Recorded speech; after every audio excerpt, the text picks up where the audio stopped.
ওয়ার্ডের ডক্টরের কাছে গেছি, উনি ডক্টরটা বলতেছে যে আমার কাছে কোনো যন্ত্রপাতি নেই, আপনারা সরকার আমাদেরকে কোনো যন্ত্রপাতি দেয়নি, তাই বলে আমরা ওনার কোনো চিকিৎসা দিতে পারবো না। এখন আমরা এই বিষয় নিয়ে কোনো কিছু করতে পারবো না, ওনাকে রেস্ট দিতে হবে।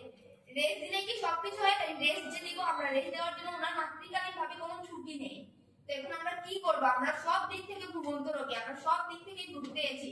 আমাদের যে বয়স্ক লোক আছে, ওনাদের এই অবস্থায় কাজ করা দরকার।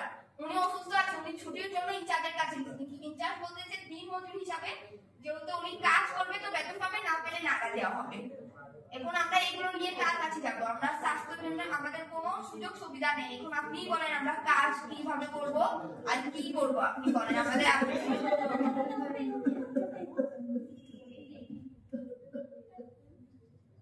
আমরা আপনার কাছে অনেক বড় আশ্বাস নিয়ে আসছি, এখন আপনিই বলেন আমাদের কি করা উচিত। আপনি আমাদের সমস্যাটা দেখেন। 24শে জুলাই গণঅভ্যুত্থানের পরে দেশে কোনো বৈষম্য থাকবে না। আপনারা যারা হরিজন সম্প্রদায়ের লোক আছেন, আপনারা বিভিন্ন বৈষম্যের শিকার হন, কিন্তু এখন যে সরকার, এই সরকারের আপনাদের বৈষম্য শিকার হওয়ার দরকার নেই। আপনারা যে স্মারকলিপিটা আমাকে দিয়েছেন সেটা আমি দেখে তারপর আমি এটা ফাইনালাইজ করব। আপনারা কোনো মানে মনের মধ্যে